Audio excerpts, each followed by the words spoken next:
Good evening and welcome to the Wakefield School Committee meeting of Tuesday, September 24th. As we always do, please start our meeting with the Pledge of Allegiance.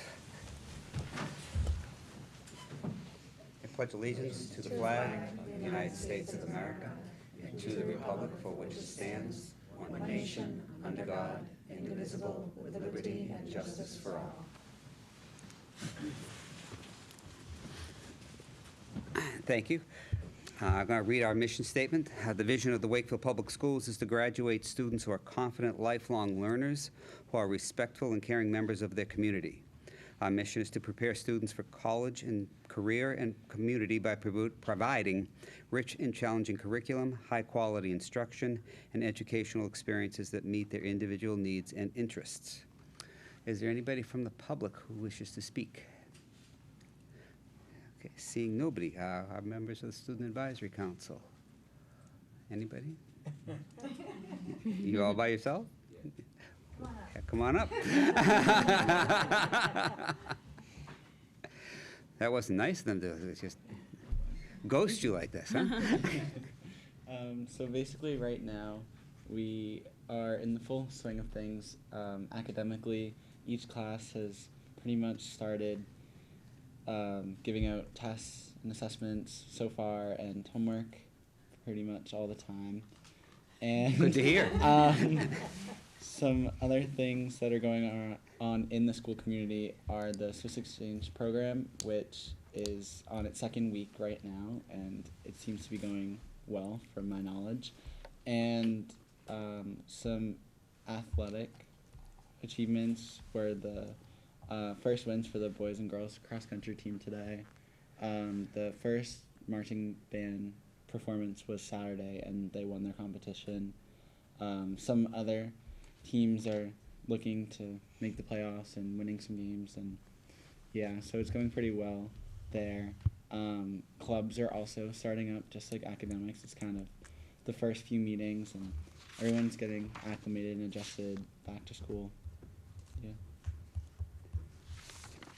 Any hiccups? Not really that I can think of. No. It's going like pretty well, pretty average. Are Great. you thrilled to be back? Yeah. No, not Convince so us.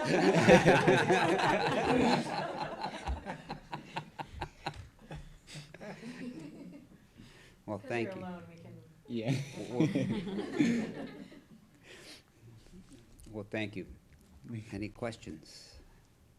If students have concerns or issues or anything with the day-to-day running of the school, do they know to come to you, that you're going to be coming to the meetings and bringing it to us? I'm not so sure that it's kind of advertised that we are representatives to the school committee, considering it was kind of something just like thrown on the student election ballot at the end of last year, and I'm not really sure how many people are actually informed that this is an opportunity for them to voice their opinions and everything like that. Okay. Is there a way we could let our high school principal know that might be some way to communicate? Sure, absolutely. Great. Great, well, thank you. And you're certainly welcome to stick around and offer your opinion as we move along. Or you can go do homework. Okay, moving on to our consent agenda. Move that the school committee approve the minutes of the September 10th, 2019 school committee meeting and accept the minutes of the August 26th, 2019 school committee student services subcommittee meeting as presented. Second. Motion's been made and seconded. Any comments, corrections? No? Seeing none, all those in favor? That'll be unanimous. Okay, and, okay. On the chairman's comments, we have been somewhat neglectful in not having yet determined our goals for the upcoming year. I really would like to get these out there. We don't want to have too many goals. We want to, I'm really just looking for like 2, 3, maybe 4, but something that is attainable. So far, I think I've only heard from one member with any thoughts, so if the rest of you could really provide some thoughts of is what you might like to see done this year before our next meeting, I would like to get that off the table. Yes. Did we do this last year? Yes, we do it every year. Do you know what the goal, do you recall what they were? I don't remember them specifically because I wasn't chair. Does anybody know? What the goals were last year that were presented? I think It was would my have to- first some of year, it was so. I think some of it was around labor. Yeah, and so I was gonna ask a clarifying question, Chris. Okay, okay. And so, in the past, correct me if I'm off, but the goals have been coordinated with the work of the subcommittees sometimes. Is that Yeah. accurate, or they can be? Or direct the work of the subcommittees. Okay. Kind of the other way around, I think, you know, if the committee would like a bigger focus on student services, then, you know, what the committee might see is issues to be addressed, and then the subcommittee would do that work. Okay. And same thing with policies, or one year it was, you know, there was a point in time that I can remember where we didn't zero-based budgets, and converting to that type of process was a big step for the committee, and we kind of do that all the time now. Christine is like, oh no. But I guess one can inform the other, correct? Yeah. Yeah, so, So Okay. if you have particular goals on your subcommittee assignments, then that should be perhaps a goal of the whole committee. Okay. Thank you. Okay, also a reminder of the MASC conference, going to be November 6th through 9. I received these at home today. I don't know if all of you also got them. There's just this conference updates, and then there was a delegate manual that came as well. It was in my mailbox today when I checked the mail. If you'd like to, if you've never gone, I think it's a really great experience. You get to sit with other school committee members and see how they're handling their issues, their towns, maybe let them know what we're doing here in Wakefield. And there are speakers that come in and that really do a nice job as well. There was a couple times I've gone, there've been a lot of like legal advice as well. So I think it'd be a good thing to do. I know I will not be in town, so I will not be going. if members of the committee would like to go, I think you just have to let, even if it's for a day, you can let Karen Fitzpatrick know, and she can register you for the conference. Okay. And we've been talking about a school committee retreat for a while. I did speak with Dorothy Presser this past week, who is our MASC regional person.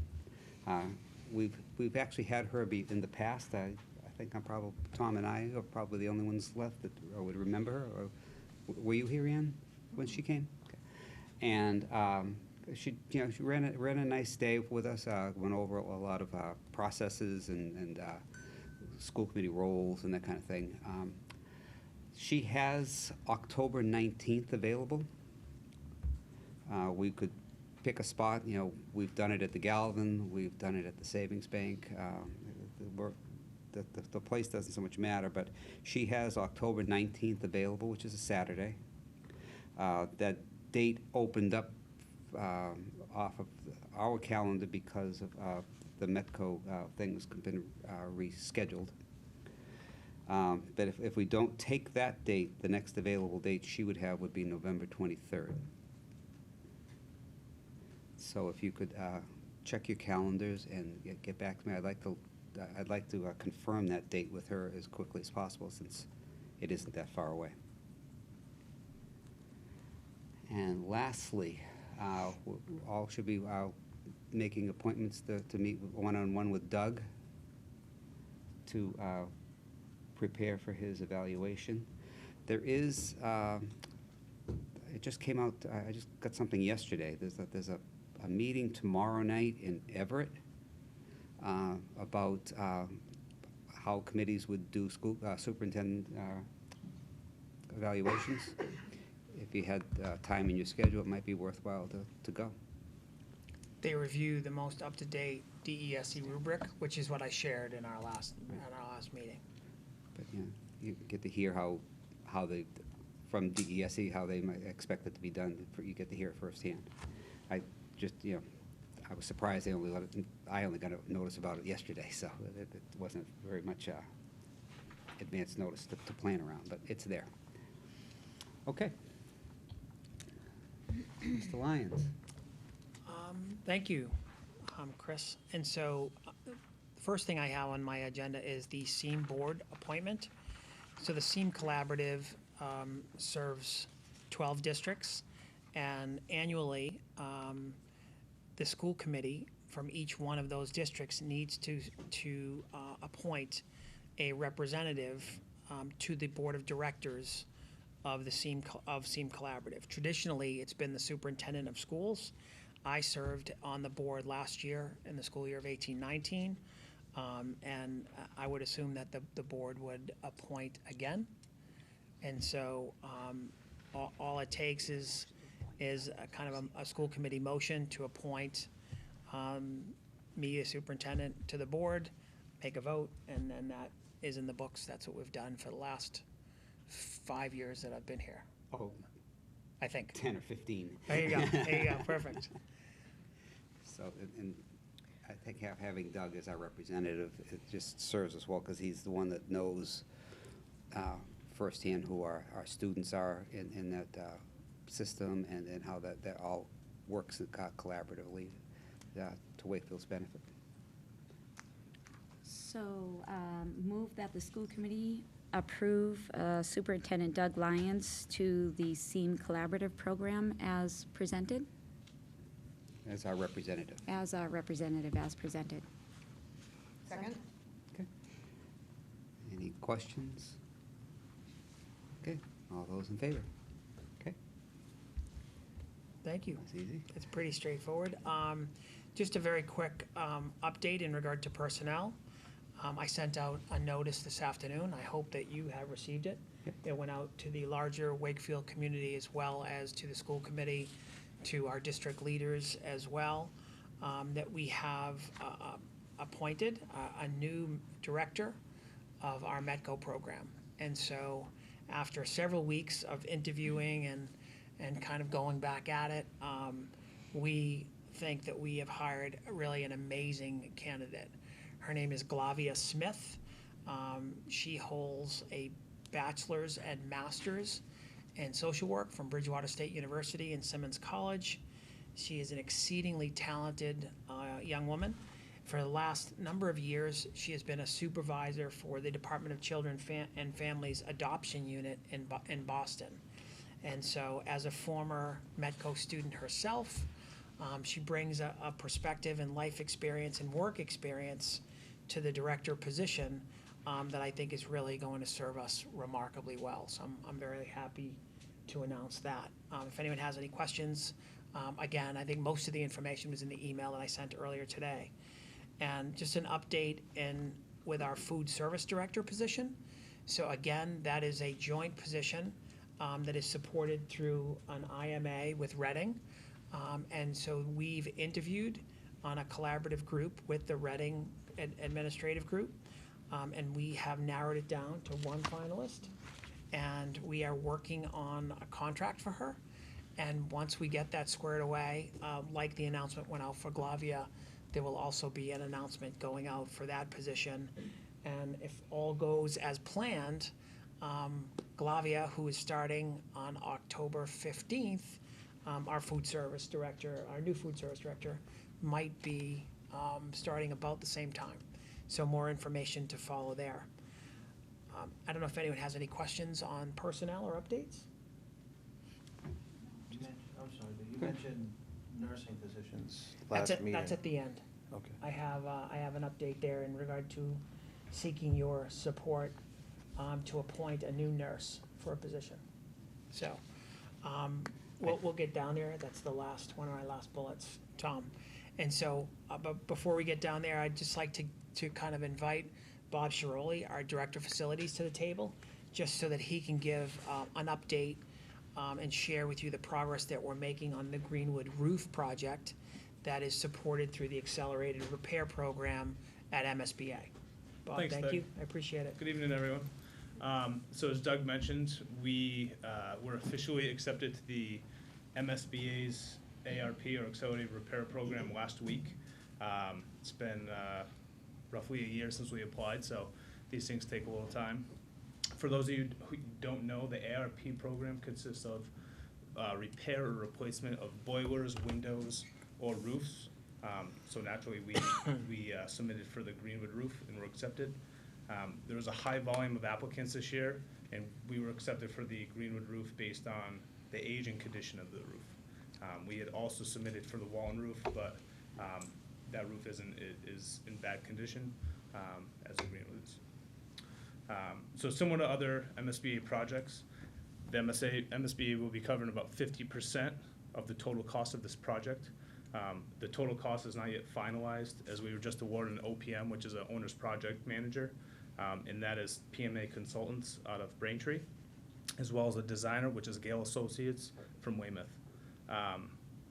Since this is an accelerated repair program, we don't have the option to select our own OPM. They're assigned by the state, MSBA.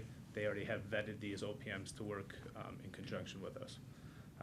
We have a meeting scheduled tomorrow with myself, Joe Bertrand from the PBC, and a couple associates from PMA and Gale to kick the project off, start talking about contracts and what the length of the project is going to be. Our anticipation is that we are going to hopefully try to get this done next summer of 2020.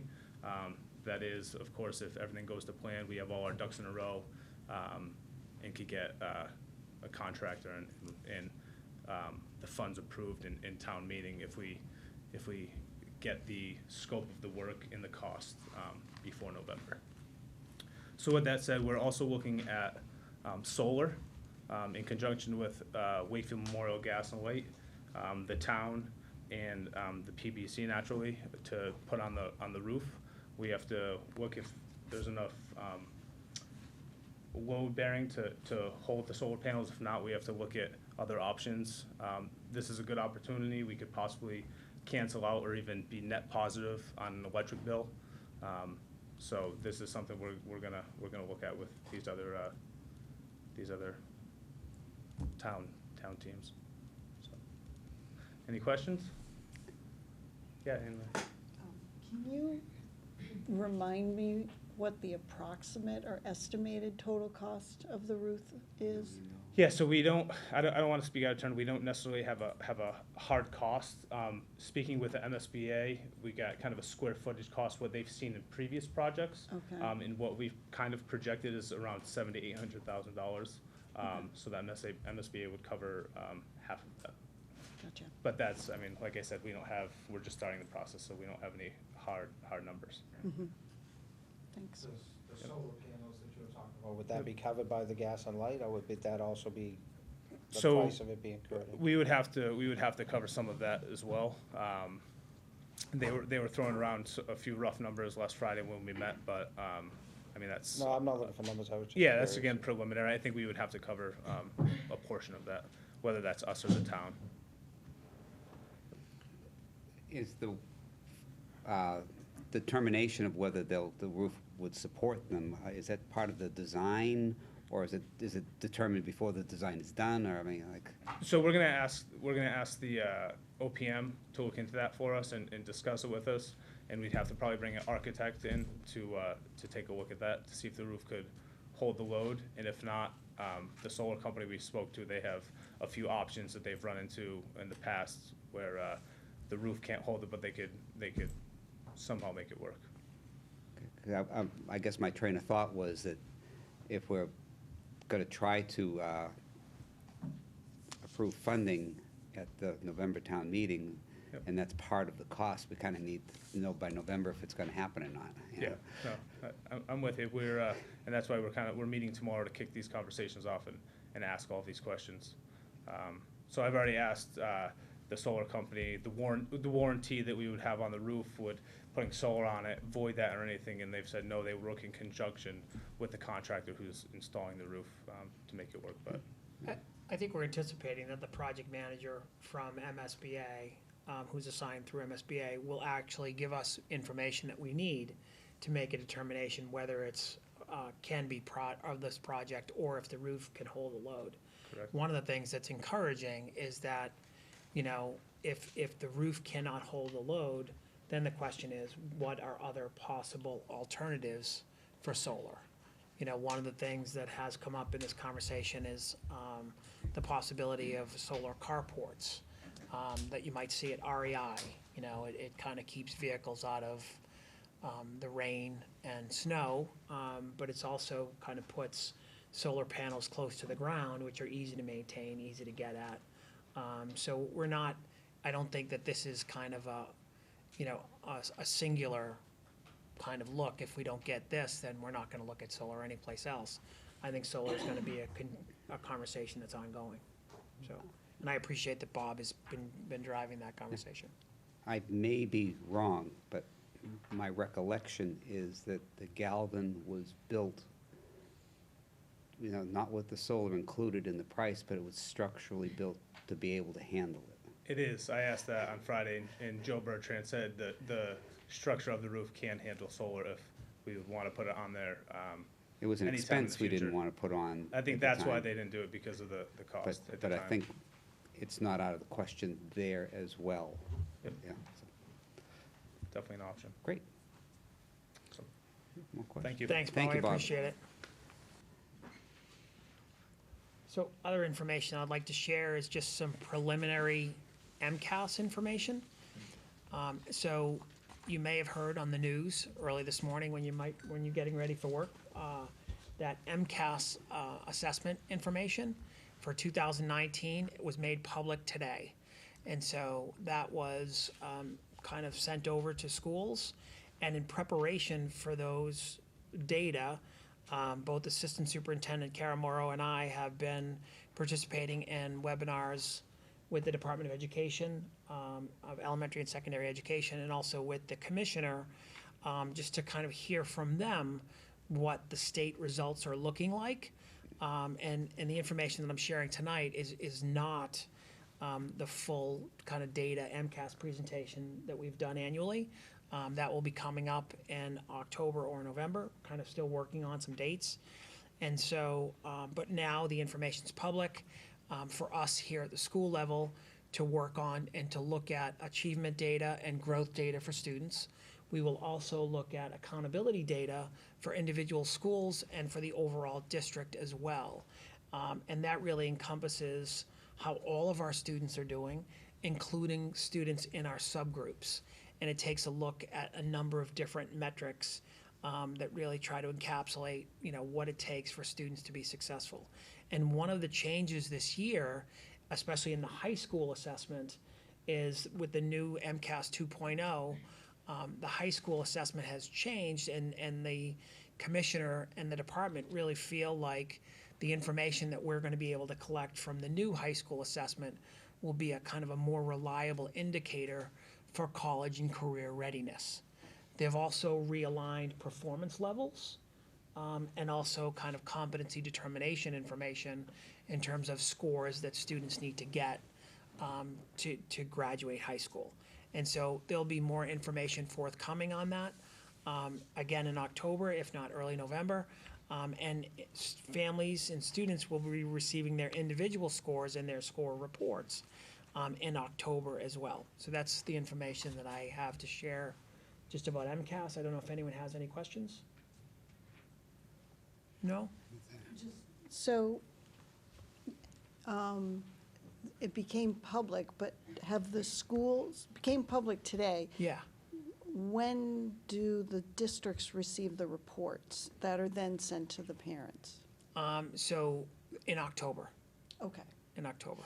and it'll still be a paper, It'll be a paper report. okay, It would be great if it were an electronic report, wouldn't it? yeah, well, you That know. would be fantastic, right? Talk about coming into 2020. That would be great, but I don't think we're quite there yet. Okay, But it will be the paper reports as we've had in the past that open up, and it gives you a sense of how your child has done on whatever test they might have participated in, how they did compared to state averages, how your son or daughter's school kind of fared compared to state averages as well. got it. And so I can tell you in a kind of a preliminary run-through, that all of our schools are meeting targets designated by the state, which is positive, Right. and expected, so. And I think we just want to be clear that if people are looking at the 2018 Yeah, MCAS and the 2019 MCAS, it's comparing apples to oranges. it's a wonderful point. And, Because and every school district looks very different from this year than they did last year relative to MCAS scores, because Right. it's a completely different assessment. Right. Thank you for making that note. Sure. Other thoughts, questions? Looking forward to the full report. Yeah, we're looking forward to giving it. And so, one of the things that we had talked about was coming to the committee in early fall, just to talk about, just to give you all an update in regard to what we're doing for professional development. So I'd like to invite Kara Morrow, our Assistant Superintendent, to the table, to give just a brief overview, and update in terms of what we're doing for professional development.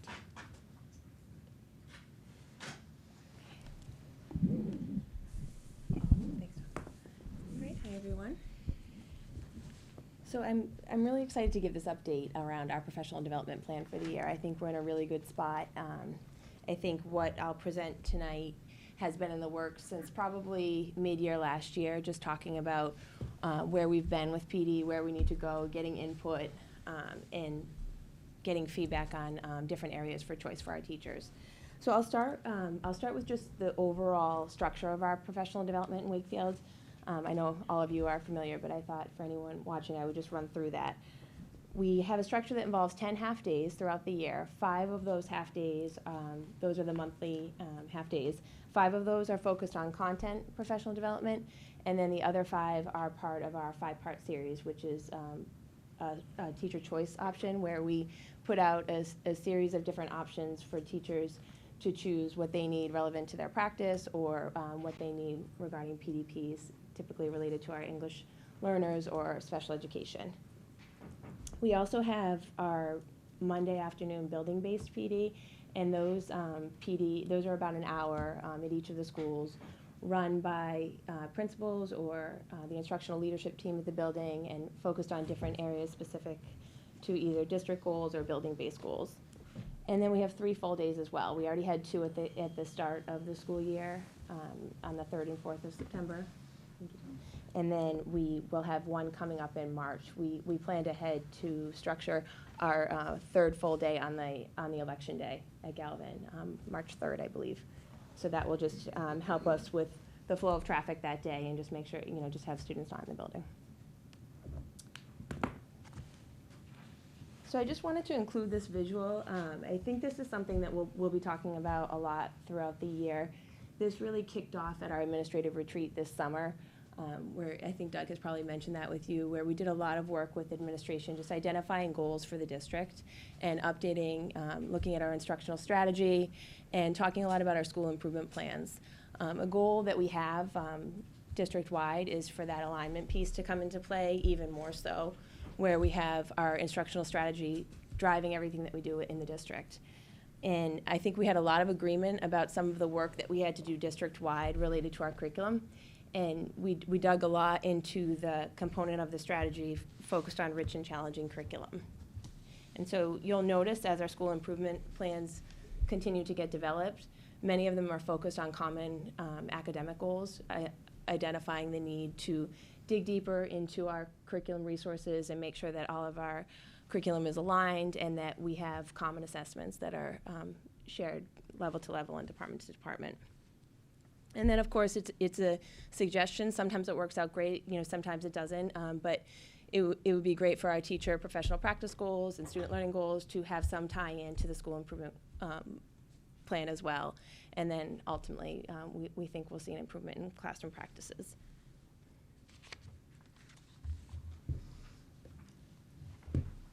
So just moving ahead to the content PD, the way the rest of the presentation is structured is just to talk a bit about the content professional development, the 5-part series, and the building-based PD, and then any other PD opportunities that we have throughout the year. So the content professional development days, this is a big undertaking to really be thoughtful in planning out. So I listed here the people who are involved. I'm kind of heading up, district-wide professional development, but it has to, there have to be many hands in this work. We have about, I think I checked the numbers in Unit A and Unit C. We have about 430 people, if that sounds about right to everybody. So that's, a lot of people who we're expecting to participate in professional development on those days. So we want to be very conscientious of what that professional development looks like, and then it's really relevant to their practice. So we, I definitely have worked closely with administration and curriculum coordinators, literacy coaches, directors, to really be thinking about what our teachers and staff need. And we've created a master PD plan for the year. We've tried to think ahead, break out all of our different groups, teachers, instructional support personnel, related service providers, and break out and make sure that we have all of our groups accounted for and that they have a solid plan on all of those content days. A lot of our work in terms of our academic curriculum is aligned, as I said, to the work that we identified this summer in terms of standards-based practices. And so I've already met with curriculum coordinators a couple of times now. It started back in the spring. And we really have a nice skeleton of what we would like to see each department focusing on. And of course, plans change as the PD happens, but we have, we've really come together and come up with some common goals, which has been great. You'll also see at the bottom the job alikes term. So that's where we have, we do have pockets of different groups that are our specialty groups that there's a lot of value added for them getting together, like isolated people. For example, school nurses is one example, where we have a couple of school nurses maybe in a building or maybe only one nurse in a building. And it's nice for them to have the opportunity and the time to get together with their colleagues and work on a common goal. So we do have some groups that participate in those. And then the assistive technology training is something I worked with Lynn O'Neill, our special education director, on, just to offer this to our related service providers. We brought in the Cotting School, which is a school, a special education school, and they also have consultation services. And they're coming in to work with our staff around communication devices, different apps, focused on supporting students with communication, leisure skills, reading and writing, using technology. So they've broken out like a continuing education series with different topic areas. So I think that will be a nice option for that group.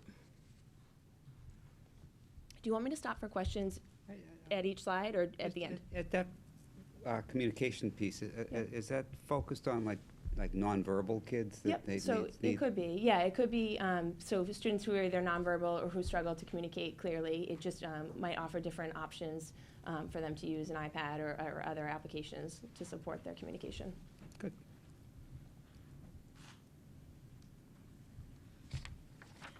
So then we get into our 5-part series, which I referenced earlier. I linked our PD menu, so I know we can't pull it up to see at home, but I just wanted it for all of you to see what was put out to staff last week. As I said, I think we're pretty proud of the offerings, that it's a nice variety that we think hits a lot of different groups within the district. We did structure it into these broad categories that I've listed out here. English learners, we were offering an opportunity for our staff to earn PDPs related to their work with English learners, and a 5-part series will be focused on strategies for working with English learners and led by Jennifer Fitzgerald from SEAM Collaborative, who has worked with our district before. For social emotional health and learning, we have a couple of different options. We've We have our Kelly Tobine, our school resource officer, is leading one around social emotional health for school personnel.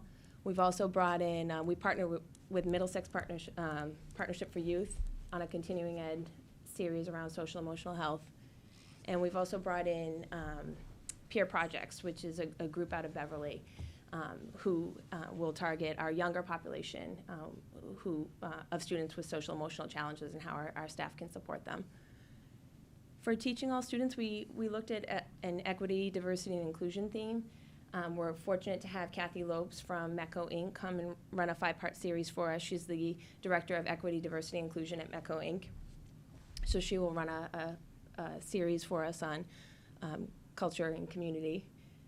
And then we also have Novak Educational Consultants coming out. And I had talked to you, I think, about the 5-part series that we're running to support our grade 9 English, unleveling of grade 9 English, and talking about universal design for learning. We wanted to open that up to other teachers as well. So we're using grade 9 as a reference point for the PD, but we're not closing it out to other teachers who might be interested as well.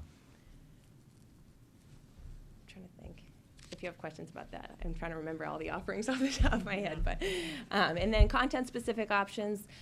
That's really where our curriculum coordinators have taken a lead to run series focused more so on instructional practices, best instructional practices within their departments, and each of our coordinators will run a series. And then action research projects is our other option. This is really popular among the staff, and I think we have a lot of staff who come together and put proposals together to align with either their professional practice goals or the school improvement goals, and we have some really nice outcomes with those action research projects. We did add additional criteria this year just to make sure I think what we were finding was we wanted more opportunity to share the great work that people were doing within the district. So we added some criteria around just group size and how this work gets shared out, and that there's an expectation that it be shared at either a department meeting or maybe be a future 5-part series or some other opportunity, because there's a lot of great work going on there. And the building-based professional development, again, this is mostly on the Monday afternoons where principals have their staff and make a plan. But we also offer time in the front end of the year on the 3rd and 4th to the buildings. That was not time that was controlled at all by central office. It was really it was building-based time in the beginning of the year as well. And I just put some of the focus areas might be around curriculum and instruction, social emotional health and learning, or supervision and evaluation. Those are just some examples of what might be targeted. Yep. So for the building-based professional development, Yep. Do you have professionals who come in to the buildings, or is it just staff and It depends. I administration? think principals have had speakers come in depending on the topic, or department coordinators have run them, or curriculum coordinators. It depends. It varies from building to building. It's a nice time for principals to have with their staff to be able to focus on their goals. So the Monday ones, the principals of each building run them and coordinate them, like the superintendent or the deputy superintendents have nothing to do with it? You don't know what the... Well, we worked with admin in the beginning of the year to really make sure that it was 100% clear on which days are devoted to content, which are 5-part series, which are building. So the principals all knew early on, I'd say in the summer, which days they had, because they like having time with their staff to be able to plan that out. So they knew early on that they had that time. And so then from there we release, and it's an expectation that they will coordinate what that time will look like. So is that like a big group where they get together in the CAF, or do they separate? Do you know what the concept of those programs are when they have them? On the Monday afternoons? Yeah. I think again, it's all very dependent on what the topic is. So for example, I think, at the Galvin, if they're running something on supervision and evaluation, they're talking about goal setting. Mm-hmm. They'll have the whole, if it's relevant to the whole staff, they'll have the whole staff there. If there's need for breakout, they might assign different facilitators or leaders to lead different groups. That's my understanding. Mhm. I haven't, full honesty, I haven't gotten very involved with that piece, but. I think I would add, they have done, so the answer to your questions are yes and yes. So they do larger groups, and they do breakout as well. and it depends on the task that they're working on and the goal of that task. So if individual teams are working on an instructional goal, they might do breakout, they might have time to break out and work on that. If they're dedicating time to develop learn anywhere lessons, they might do that by level specific, grade specific, content specific time to work on lessons together as well. Okay. And so it's targeted and tailored to meet the needs of both the school, but also what teachers are doing in the calendar as well. I can give a recent example. I worked with elementary principals recently on, we've just purchased an upgrade of our benchmark assessment system for how we're measuring our students' reading levels at the elementary level, and we rolled that out this year, and it's an updated version. So we did some PD with a contracted provider, but as a follow-up, once teachers started to, the assessment window opened up this week, and they're starting to benchmark their students. Principals decided we want to use our Monday PD time to have literacy coaches help and reading specialists help support us in calibrating data with teachers. So they've all agreed we're going to use that Monday afternoon PD to give teachers the opportunity to calibrate their benchmarks and troubleshoot with literacy coaches. So that's just one example okay. coming up for September 30th. Thank you. That's relevant too. And how what they're long doing. are your PDs generally? So the ones on the half day are two and a half, little under 2.5 hours, and then the full days are the full day, and then an hour on Mondays. Okay. And if we're sharing time between schools, sometimes we adjust it, so sometimes it's 2 hours and 15 minutes, but normally it's 2.5 hours. Okay. And in the course of the year, people get 15 PDPs, so the total number of 15 hours between, often preparation or work that's done outside, Okay. it equates to 15 hours for the 5-part series. Okay. Yeah. Thank you. So I understand the principals on the Monday ones, the principals run those programs, they decide what the content is going to be, but they do report back. Yeah, of course, we're kept in the loop. Okay. We're definitely kept in the loop. And I think what we'll see more of, based on conversations that started at the retreat this summer, and just the work we've done in planning out the content PD, I think the principals love to capitalize on that time and make it really relevant to our teachers and what they're doing in their day-to-day practice. I would also imagine that during your admin meetings, they'd have a chance to discuss, I tried this, I tried that, Yeah. and what worked well, what didn't, and amongst themselves, so that moving forward, they'd have that feedback from each other. Exactly. So. Right. Colleen? Thanks. Kara, so I have a question that has come up in a couple different spaces, but so for example, when we're unveiling a new curriculum, so this year we're unveiling sort of a social studies, and teachers are trying to understand and engage with the students, but also understand it themselves. So Right. are you gonna see that in both the 5-part series and then in the building-based? Yeah. And this may come into play more in science and math, but where you have a hands-on experience, and our teachers need to be with their manipulatives or with their materials, maybe not so much in social studies, but this has been a concern in the past, right? Yeah. That our teachers are able to work with the materials that they have in front of them in their classroom, Right. as opposed to being in a building that doesn't have what they need. Absolutely. So where does that come into play? Yeah, so I think, we can stick with social studies because I think that's the most recent. I think we have heard that feedback that our teachers want time together Right. to talk about real time. They want to leave with a product, something that's relevant to what they're doing in their day-to-day. So for social studies, you'll see in the PD menu, we have Jason Pavey he'll be involved in the content PD for social studies, where they'll continue the work that they did over the summer with curriculum mapping and creating common assessments. And then in his 5-part series, he has a focus on implementation of the new social studies resources. And he also is bringing in an outside vendor, which I created a link in the next slide, close up, to support teachers in their work around civics and classroom discussions and that sort of thing. So teachers will have the opportunity. They don't have to choose that Right. for the 5-part series, but I think it's proved to be a nice option to have that extra For time. those that are implementing Yeah. that curriculum, Yeah. right? Because Okay. it's a nice time to troubleshoot. And then that work is ongoing, I think, through Yeah. department meetings, through PLCs, through just check-ins with coordinators and teachers. Because they do need that time. Right, For sure. absolutely, yeah, thank you. I'm sorry, the five-part series now, the categories, are they capped? Are they at a certain number, like Officer Tobine's Yeah. category? Is it capped at a 30, 40, 50, 100? If 300 of the faculty members wanted to go, could they? We didn't start out with a cap. Last year we did have a cap on certain options, and we said no more than this many people. We wanted to let it ride this year and see if we had to do that, because there's really not that, based on the people who are presenting, there wasn't a set number that they couldn't accommodate.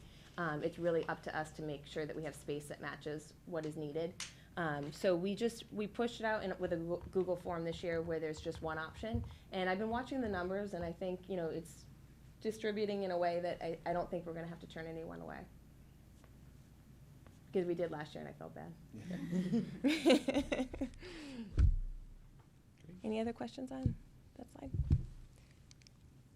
Okay, and on this slide, I just wanted to just highlight some of the other. It's a lot of acronyms. I know, they're all linked. I know, I was gonna write them all out, but it was too long. So I did link, just overall, I know Doug said brief, so I don't wanna get into all of it.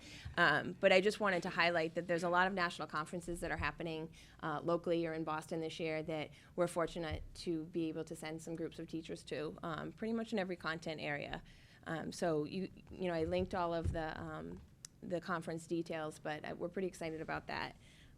Also, I wanted to highlight, Doug took basically our whole administrative team to a MSAA conference recently around supervising,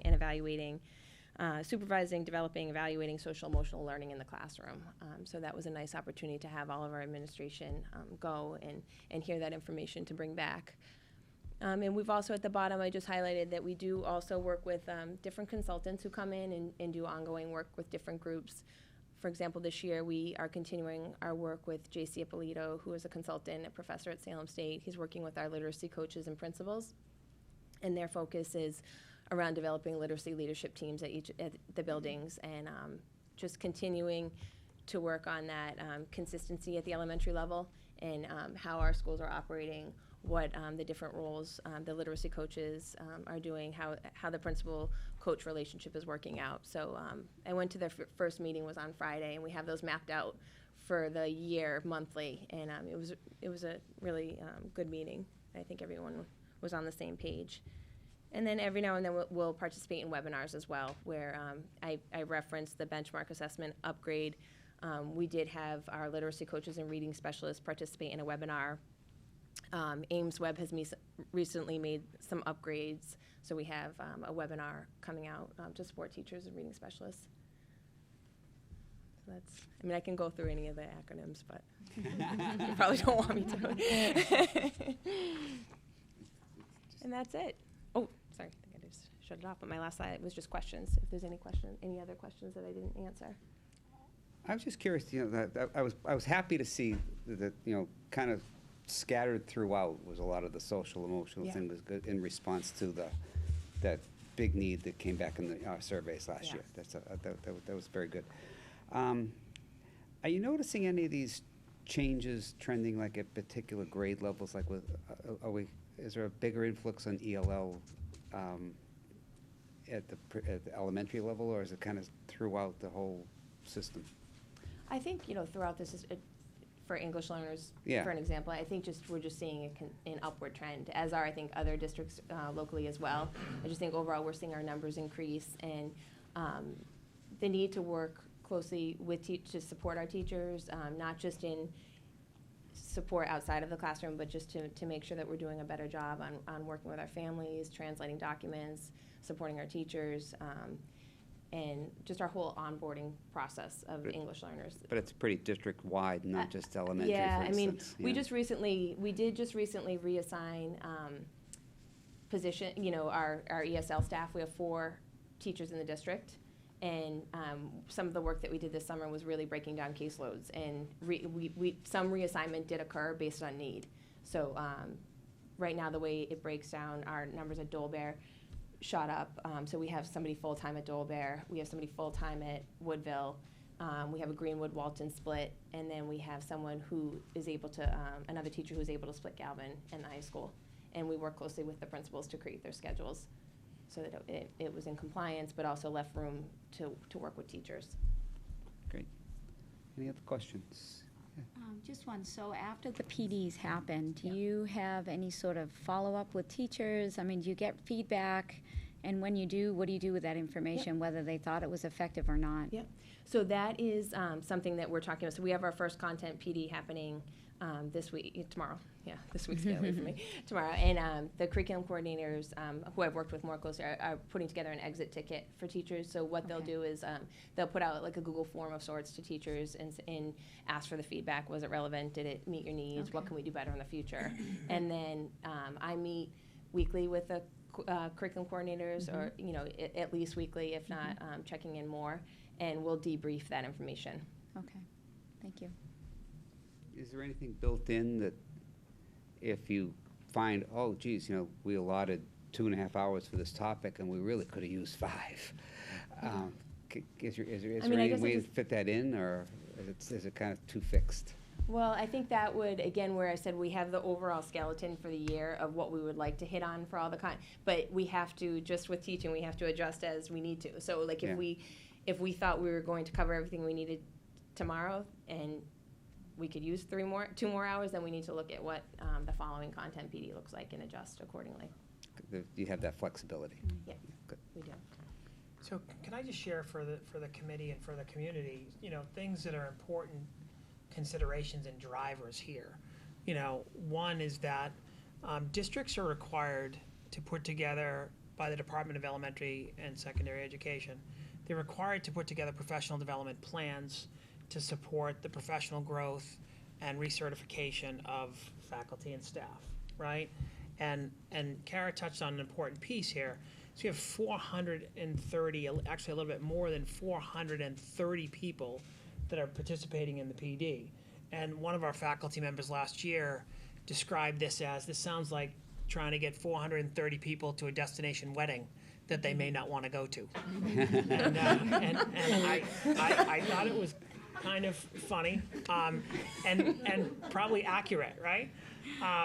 But when you think about, if there are 330 teachers and 100 paraeducators, just a short time ago, we were kind of getting together large groups of people and putting a consultant or a professional in front of them and having that professional talk at them for 2.5 hours, right? And not just once, several times during the year. And it's through the kind of the feedback from teachers, through the feedback from other principals, that we've really been able to refine what we do here. That the idea that action research is a choice, where if I am a 7th grade science teacher and I create goals for my educator growth plan, which is part of supervision evaluation, but I also work in a PLC, and we also want to dedicate more time to maybe developing literacy in science. Well, I can work with my PLC to create an action research group during all of those hours in the course of the year. So that's just one example. But one of the things that we're really working hard on, and it's an evolving process, and we can't really do it enough, is get feedback from teachers to really understand and figure out how can we best serve them, how can we get what we need, but also get what our students need and what our district is required to do in regard to the regulations and guidelines that we're getting from the Department of Elementary and Secondary Education.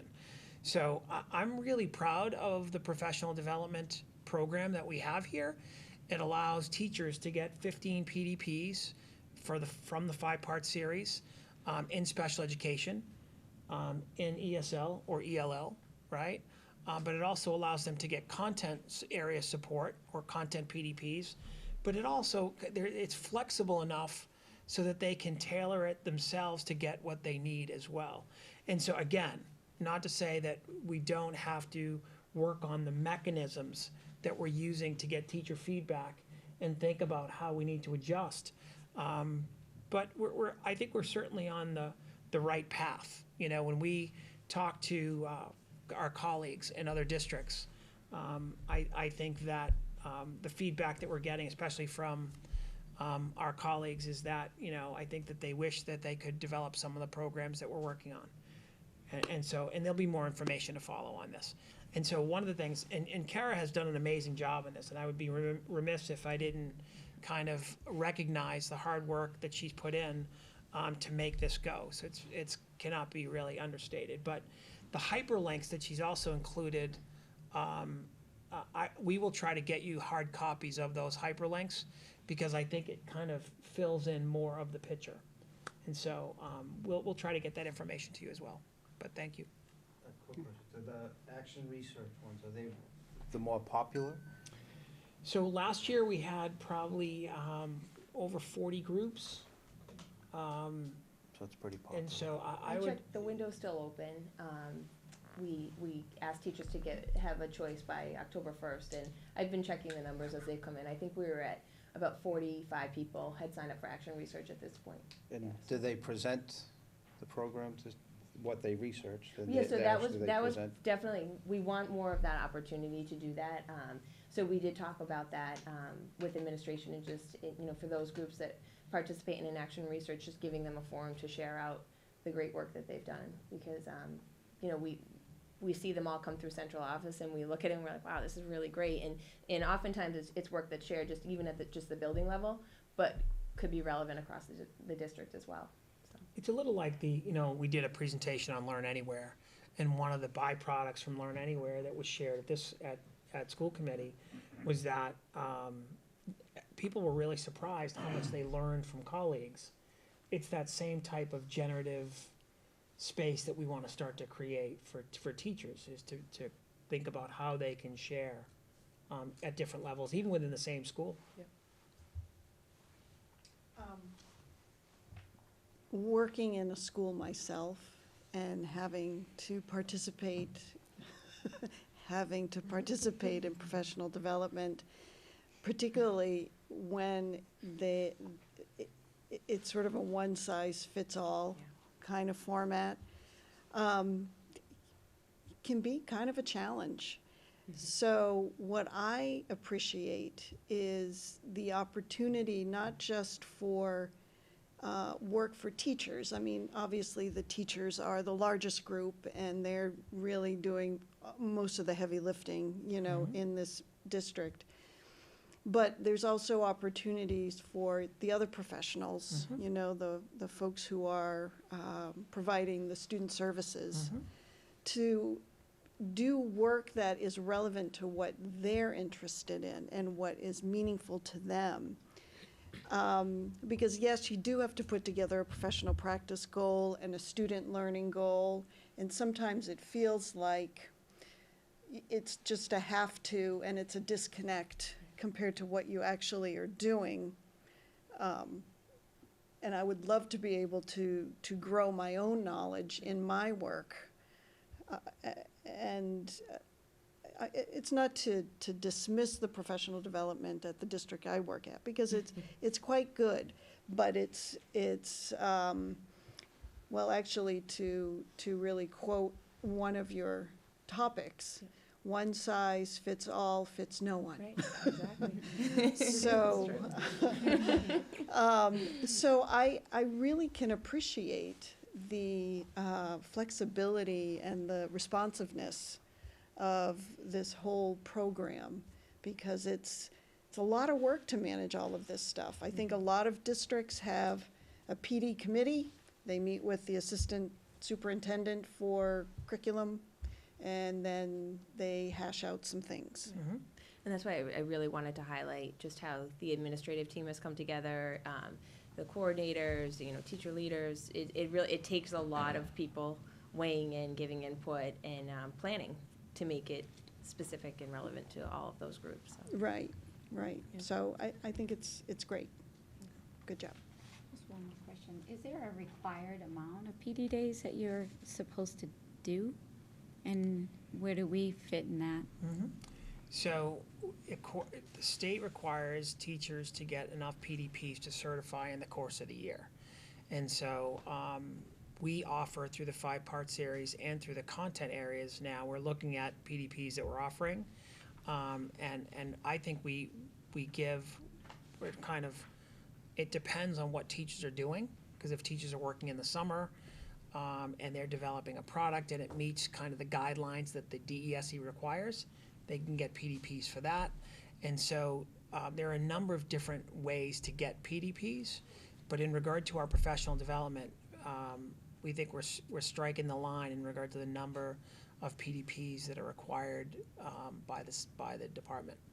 So, you know, Does that mean they require 15 or? well, I mean, they required 15 in specialized areas, so it's kind of a breakdown. So 15 for English language learners, 15 for special education, and then there's another amount for content as well. And so, you know, when we talk more about curriculum in our curriculum update, we'll have more information about how we're gonna break down PDPs. But that was an ongoing, this came up last year, which is, what do people get PDPs for? What could they get PDPs for? And something that we need to kind of be attentive to is the department gives us guidelines around what qualifies and what doesn't. And so that's an area that I think we're working on with teachers. But there'll be more information forthcoming when we do our curriculum presentation. Thank you. You're welcome. Thank you, Kara. All right, thank you. Thanks, Kara. Thank you. So my last topic is really just seeking the school committee's approval to appoint our nurse at the high school. So Margarita Perlin comes to us from Swampscott Public Schools, where she held a grant-funded position and was head of the nurses from 2014 to 2019. Nursing positions for us are super, super difficult to fill. Because we're not only looking for someone that is licensed in the state to be a nurse, but is also certified through the Department of Elementary and Secondary Education. And so in the process that we used, we were excited of all of the applicants. Just a few were certified, and Margarita Perlin quickly kind of rose to the top as really kind of the most qualified candidate. So I'm bringing her name forward, talking and sharing the process with you, and where she's coming from, to seek your approval and appointing her for the nursing position at the high school.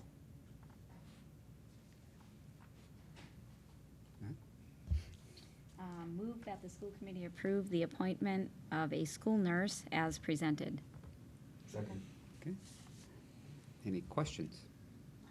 Just a quick one.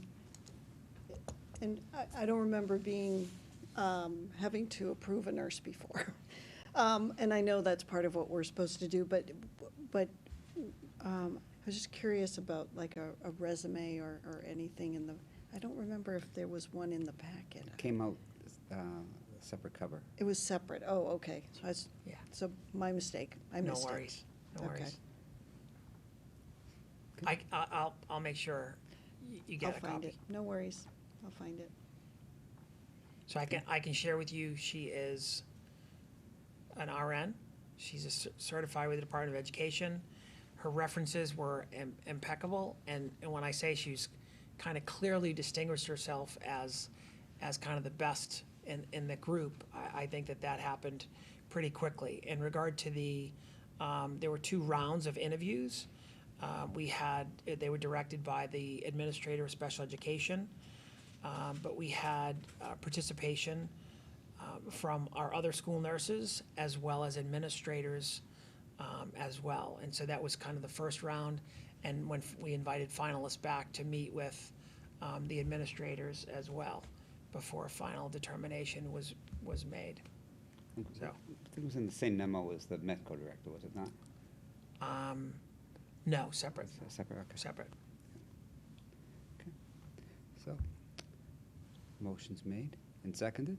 All those in favor? Thank you. Thank you. That's it from me this evening. Thank you for the time. Okay, great. Budget items, some gifts. We are so fortunate tonight to have 3 gifts to the Wakefield Public Schools that are on your agenda for motion to accept with gratitude. Move that the school committee accept with gratitude the donation of $766 from the Wakefield High School Field Hockey, a stipend to pay the assistant coach for the fall 2019 season. Motion made and seconded. Any discussion? All those in favor? Move that the school committee accept with gratitude the donation of $25,000 from the Wakefield Education Foundation to be used for various equipment as needed in the district. This is the fourth and final year of the $100,000 Cummings Grant awarded June 2016. I did have one question on that. That usually I thought we had to, we had to be more specific as to what the funds were being used for. Like one year we used them for the project, for the Climbing Oh, Project Adventure. Adventure, okay. Yeah. And another year was used for playground equipment, I think. But we don't have to have anything specific this time? So we can have Brendan come in and maybe with Elizabeth and kind of share exactly where the funds have been allocated, Okay. if that's helpful to the committee. That's great. I just thought it was almost, in the past, it felt like a requirement, you know? So I will tell you that the granting organization has come out and visited as a check and balance Yeah. to see where the money has gone, what it has, how it has affected programming, and how it has affected So it students. had to be health and wellness related, didn't it? Health, Yeah. athletic. We need motion's been made and seconded. All those in favor? Thank you. The last one, move that the school committee accept with gratitude the donation of $518.98 from the Savings Bank for the Greenwood School Reading Specialist to purchase books and organizers.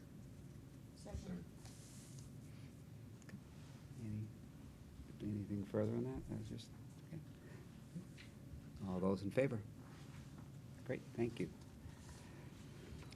And just before everyone leaves, I have some items for signature. Thank you. Okay, great.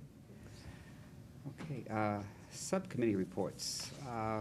Finance and Facilities is gearing up to, Doug and I just, we're developing a schedule. We just started today, honestly, so we've got a very rough draft going on, and which we need to work on, and should have a schedule out to you within the next week or so. Anything from Labor, Mr. Markham? Just, I guess, a report of progress since our last full meeting. We had a meeting with the Unit A leadership, not the entire committee, just the leadership, to kind of work on some themes and some topics. It's a very productive conversation. And one of the things that we also did was we set a series of dates. Just no real, just to put some structure around what we hoped would be a productive fall. So we're not spending lots of time on who can make weights. We announce them far enough in advance. We think hopefully people will be able to make the commitment and sort of slide right into the times. So things are looking very positive, and those dates will be out and soon. The meetings begin in 2 weeks. Great. Student Services? So the Student Services Subcommittee just met tonight before our meeting. So we discussed a lot of things, but just kind of to summarize, we did, again, look back at the surveys that we did last year to kind of get an overview of all the results so that, we can focus on our new goal, which is to create new surveys to kind of get a snapshot, again, of the first quarter and to see if the services that we implemented last year are actually working and effective. And we plan to try and create a survey collaboratively as a group and survey staff, parents, and students relative to students who transitions from 4th grade to 5th grade and 8th grade to 9th grade from the first quarter, so we can really see, kind of get a good idea of what's happening there. And go from there. And our next meeting is scheduled for October 8th at 5 PM. Super. And Policy and Communications, Ms. Bayer. Yes, so at our last meeting, we put the allergy policy on the table for consideration. We had some discussion here about kind of relooking at that and making some formatting changes and such. But after some additional conversation about the way that that is housed on the website, where there's kind of an overview and then it links to other documents, we decided that as a committee, we wanted to kind of regroup on this and make sure that we are being very clear about kind of policy versus implementation and how that's being displayed and communicated. So we are not going to be voting on anything tonight related to that. We are having another meeting on next Tuesday, October 1st, where we will kind of revisit that and then bring that back to the meeting on the 15th of October. And we have not met since we last kind of reported out. So we'll have that meeting on the 1st. Okay, great. And I was hoping to have an update from the high school working group as well. Excellent, thank you. And we do. I have a handout. So while that's going around, I'll just make a couple of points. So as you may recall, three weeks ago or thereabouts, the last meeting in August, we had put in motion the establishment of a Wakefield High School working group for the purposes of having some community conversation being sparked with regard to options around a new high school project.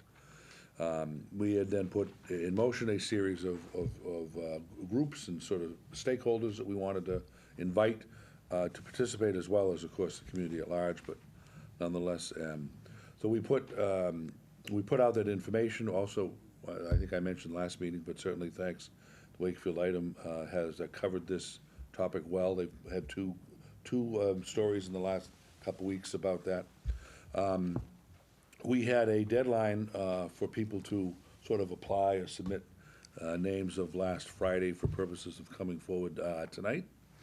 And we have a bit of a mixed bag with regard to that. So what if you're reading what you see here is a couple of groups. I've been in communication with all the groups that we had sought to have representatives from. And some were just, unable to meet the beginning of the school year. I know I was fairly optimistic about that being able to come together, but so it's a mixed bag there. So what I would like to do, and I shared some of these comments with the chair earlier today, was to put forward the names of individuals who have put their names forward so far, and to let the committee begin its work.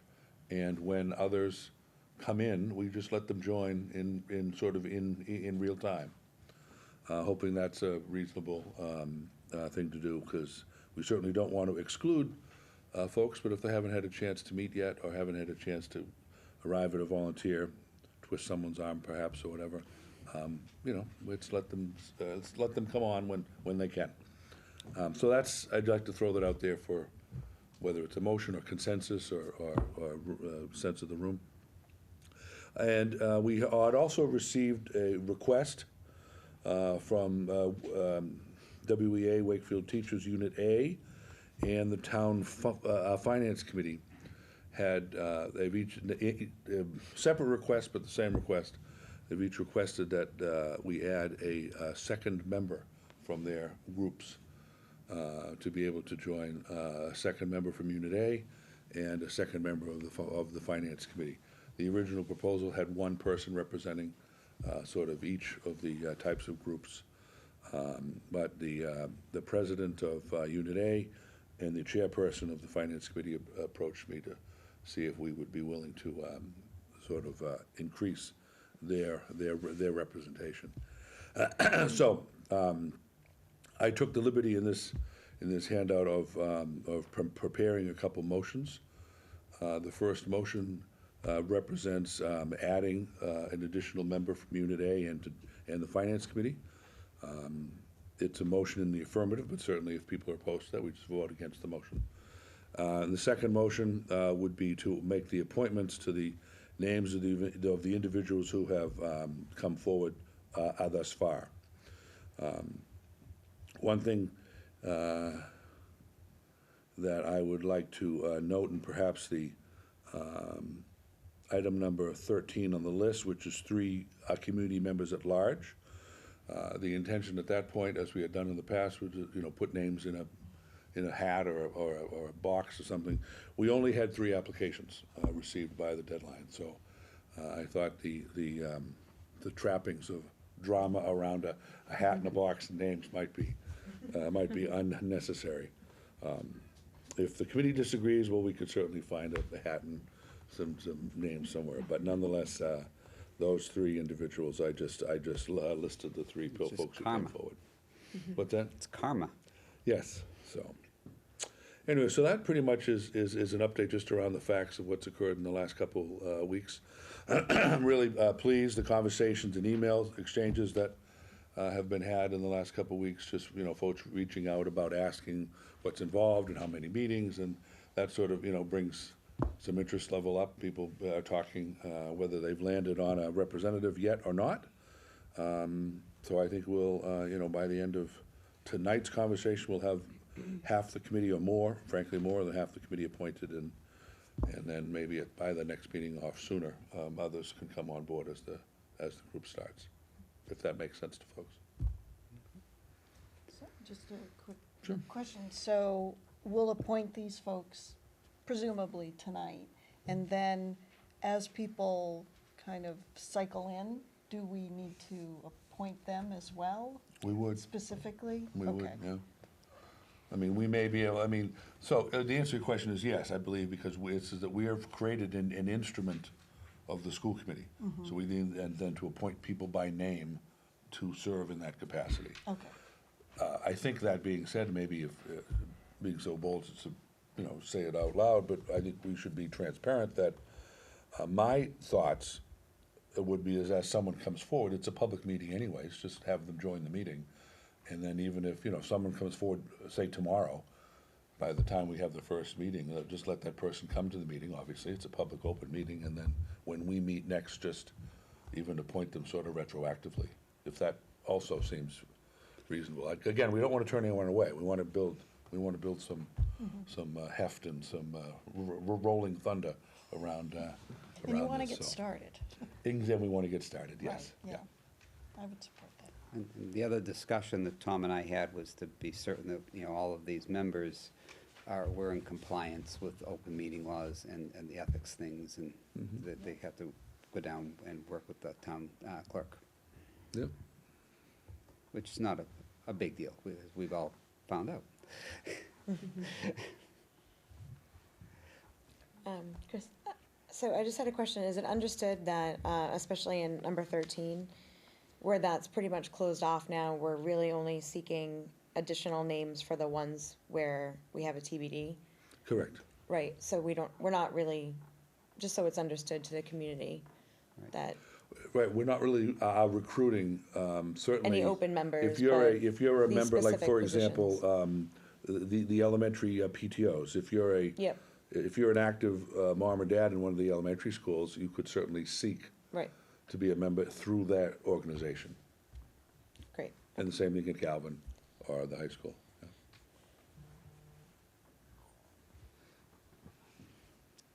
Okay. So do you want to make your motion? Sure. I move the Wakefield School Committee support the separate requests of WEA Unit A and the Town Finance Committee that each body may have 2 representatives on the Wakefield Memorial High School Working Group. Second. Okay, motion's been made and seconded. Any discussion? All those in favor? Okay, be unanimous. And your second. Motion number 2, I move the Wakefield School Committee appoint the following named individuals on behalf of their representative affiliates to the Wakefield Memorial High School Working Group as created and charged by the school committee on its meeting on August 27, 2019. The individuals named, both for the, I think we should do so for the record, 2 members of the school committee myself and Susie Vare.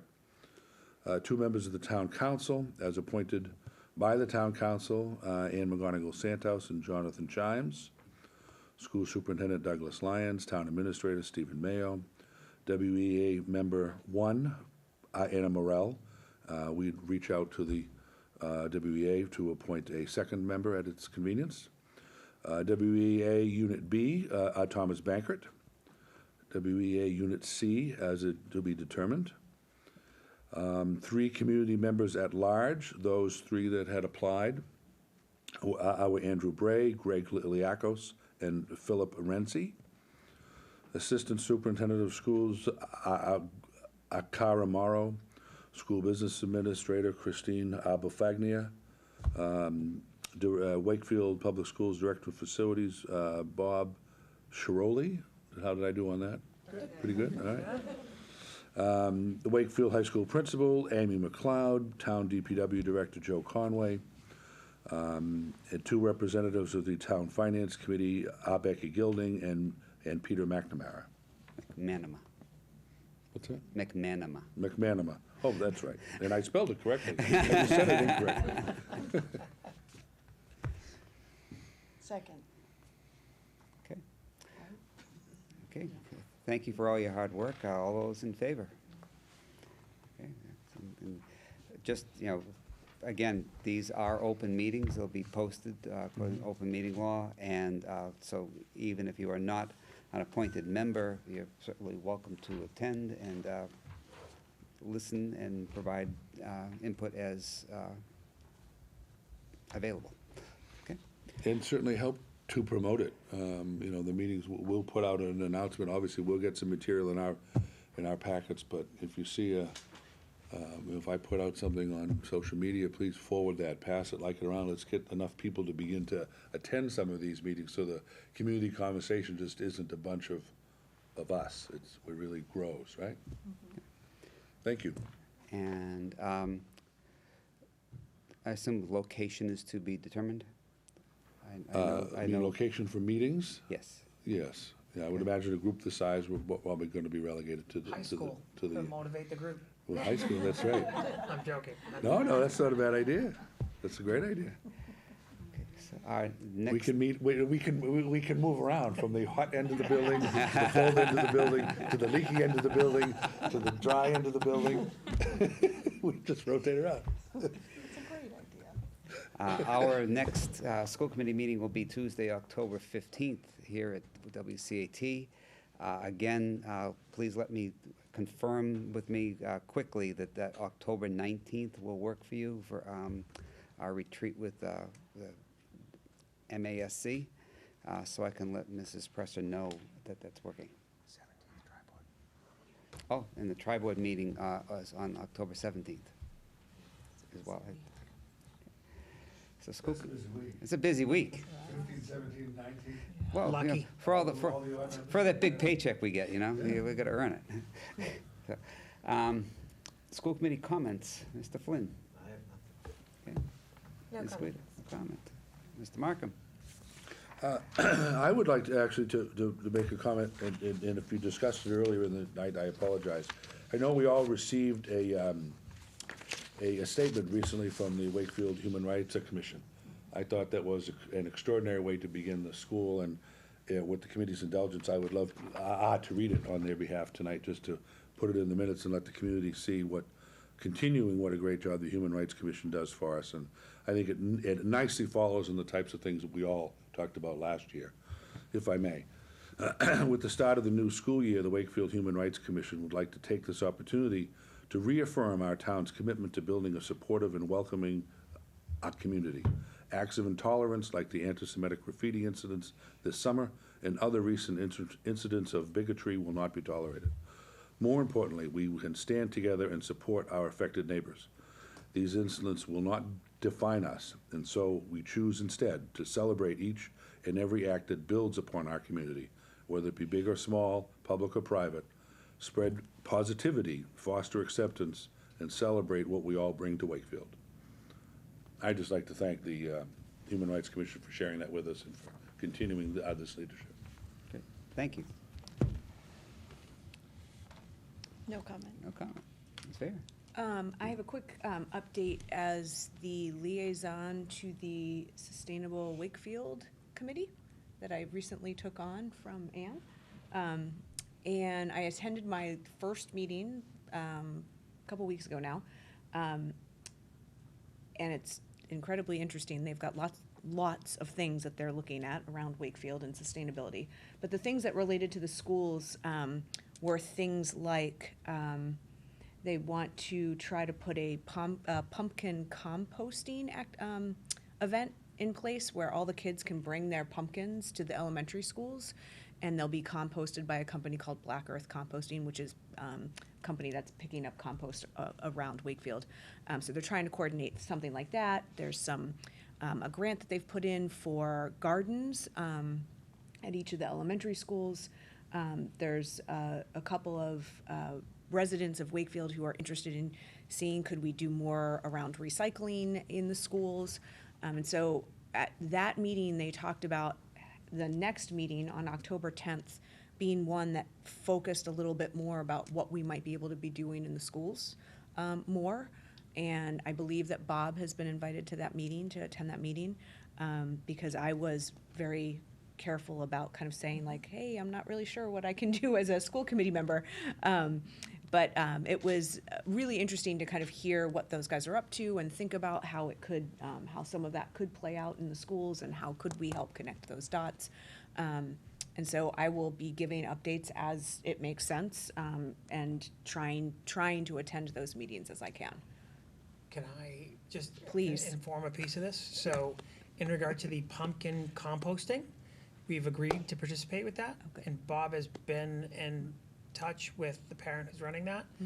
And in regard to recycling, Andy Bray kind of headed up a grant for us a year ago. And he helped to, so every school was doing recycling and it looked a little different at each school.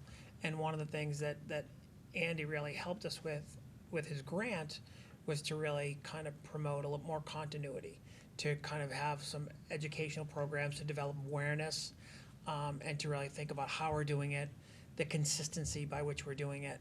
And so Bob is also meeting with him in the coming week to kind of reconnect, just to kind of get our programs up and going again. Great. So, thank you. Great, thank you. No comment. I would just like to congratulate the Wakefield Marching Band. They had their first competition, as you heard earlier. They scored, I believe it was an 81.4, which for their opening competition, that is an extremely high number. They're doing a fantastic job out there. They're going to be in North Andover this Saturday. It feels like the times might have been moved back a little bit because of the Triple E. It seems like they're starting earlier to me.